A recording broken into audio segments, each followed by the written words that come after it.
जब आप average Indian से पूछोगे कि इंडिया में एक बेटर लाइफ चाहिए तो कौन सी पढ़ाई करनी चाहिए, तो कुछ लोग आपको बताएंगे कि गवर्नमेंट कॉलेज से MBBS कर लो, कोई बताएंगे आपको कि IIT से BTech कर लो, पर ऐसे ही किसी सजेशन में आपको सुनने को मिलेगा कि CA बन जाओ। तो ऐसे ही किसी सजेशन या बेटर लाइफ के डिज़ायर को लेकर केरल की एक जीनियस लड़की एना सेबेस्टियन CA क्वालिफाई करती है और CA क्वालिफाई करके अपने पेरेंट्स को प्राउड फील कराती है, because CA is one of the toughest exams in India.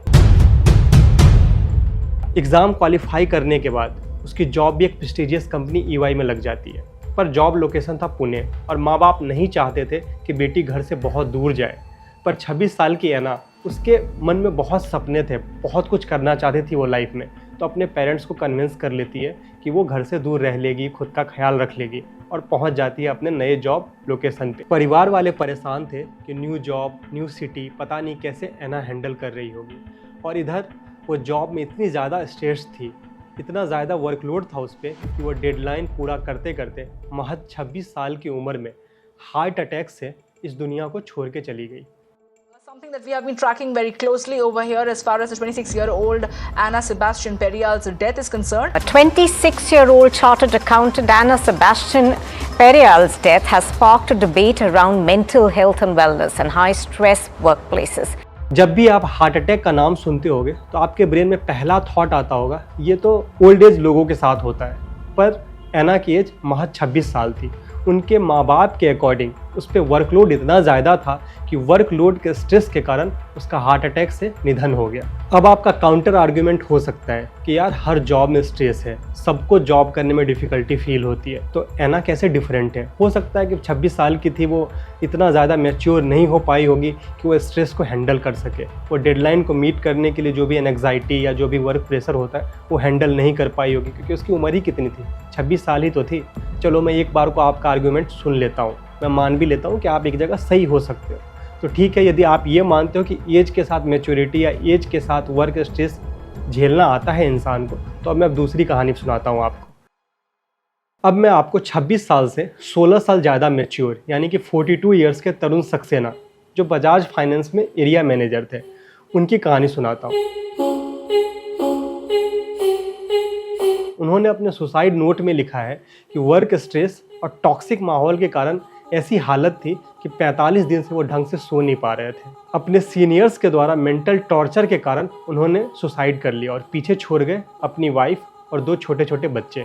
तो प्रॉब्लम एज नहीं है, प्रॉब्लम टॉक्सिक कल्चर ही है। मैंने आपको 2 इंसिडेंट्स बताए जहाँ पे इनोसेंट लोगों की जान चली गई, और मैं तो उन लोगों की बात ही नहीं कर रहा जिनको मेंटल थेरेपी की ज़रूरत है। बस रीज़न क्या होता है? टॉक्सिक कल्चर या फिर उसका मैनेजर बहुत बड़ा वाला चादर मोद है। अब मैं अपने फ्रेंड की कहानी सुनाता हूँ। अरे वो जिंदा है, एटलीस्ट शरीर से तो जिंदा ही है, मेंटल हेल्थ उसका ICU में है। तो जब भी हम लोग मिलते हैं तो हमारी बातें जब जॉब तक पहुँचती है तो उसका बस यही कहना होता है कि जॉब छोड़नी है, जॉब नहीं करनी है। तो मैं उसको हमेशा बोलता हूँ कि यार किसको जॉब करनी है, पर तुम्हें क्यों छोड़नी है ये बताओ।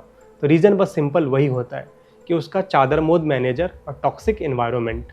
मैनेजर का सारा हुतियापा वो बस इसलिए झेल रहा होता है क्योंकि उसके सैलरी से उसका घर चल रहा है, उसके बहन के कॉलेज का फ़ीस आ रहा है उसके सैलरी से ही। फिर मैंने कहा कि चलो ठीक है, तुम जॉब नहीं छोड़ सकते, एटलीस्ट स्विच तो कर ही सकते हो, किसी और कंपनी में ट्राई करो।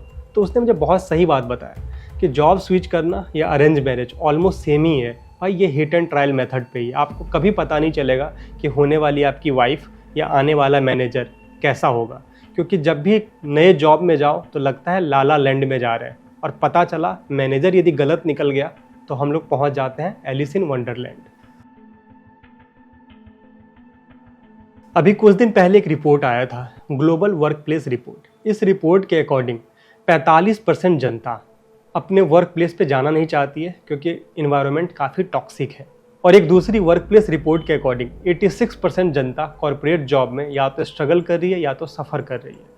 और जब आप ILO की बात माने, इंटरनेशनल लेबर ऑर्गेनाइजेशन के अकॉर्डिंग, एक एम्प्लॉय को एक वीक में 48 आवर्स वर्क करने चाहिए। ILO के रिपोर्ट के अकॉर्डिंग इंडिया में 51% जनता 48 आवर्स से ज़्यादा वर्क करती है। ये है करंट हालत। इसके बाद हमें ये सुनने को मिलता है, इन्फोसिस के फाउंडर नारायण मूर्ति साहब बोलते हैं कि एक इंडियन को एक वीक में 70 घंटे काम करने चाहिए। दिमाग खराब हो जाएगा मैं माँ।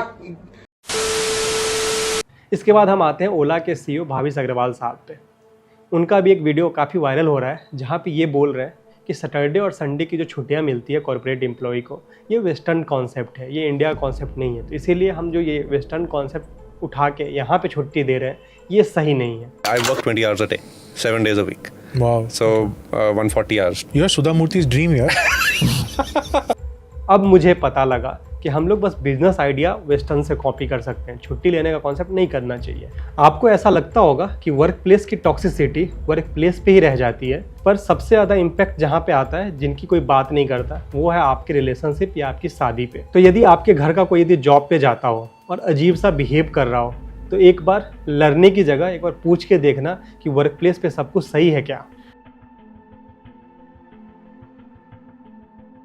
मैंने वीडियो के स्टार्ट में आपको 2 अनफॉर्चुनेट इंसिडेंट्स बताए, एक एना सेबेस्टियन का और एक तरुण सक्सेना जी का। तरुण सक्सेना जी का जॉब में मेंटल हैरासमेंट इतना ज़्यादा हो रहा था, उनको मरना ज़्यादा आसान लगा।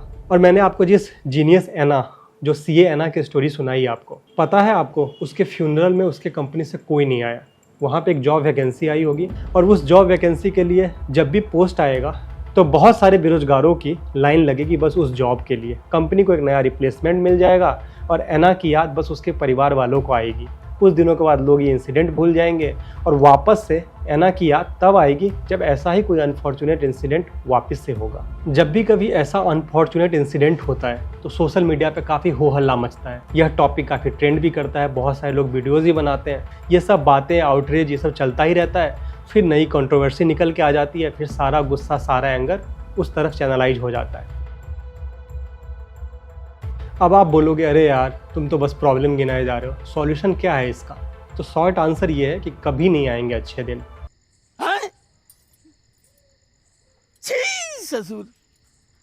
अरे रुको, मैं ढंग से एक्सप्लेन करके बताता हूँ क्यों नहीं आएंगे। अभी मैंने आपको अपने दोस्त की कहानी बताई, ऐसे ही लोगों की संख्या सबसे ज़्यादा है कॉर्पोरेट में, जिनको अपना घर चलाना है अपनी सैलरी से, या फिर एना जैसी जीनियस लड़की जिसको करियर में बहुत कुछ अचीव करना है। पर कॉर्पोरेट में एंट्री करते ही अब मालिक तो बन नहीं जाओगे, आपको एक मैनेजर असाइन किया जाएगा, जो मैनेजर आपका परफॉर्मेंस देखेगा, आपको वर्क असाइन करेगा।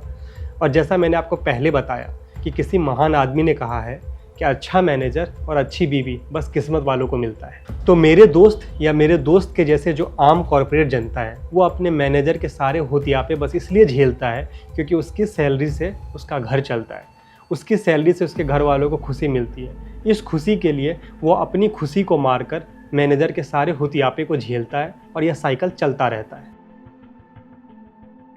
मैं लास्टली यही बोलूँगा कि जब तक ये कॉर्पोरेट एम्प्लॉय पे जिम्मेदारी है परिवार चलाने की, उसके लिए सैलरी चाहिए, और ड्रीम है करियर में अचीव करने की, उसके लिए वर्क एक्सपीरियंस चाहिए, तब तक यह टॉक्सिसिटी और मैनेजर्स के होतियापे चलते रहेंगे।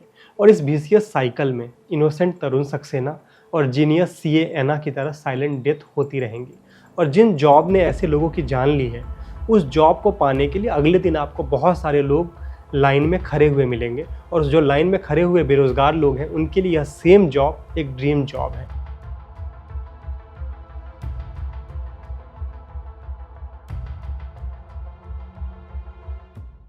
तो कैसा लगा आपको ये वीडियो? आप अपने एक्सपीरियंसेस या आप अपने स्टोरीज कमेंट में बताओ, जिससे हमें भी पता चले आपका कैसा एक्सपीरियंस रहा है कॉर्पोरेट में।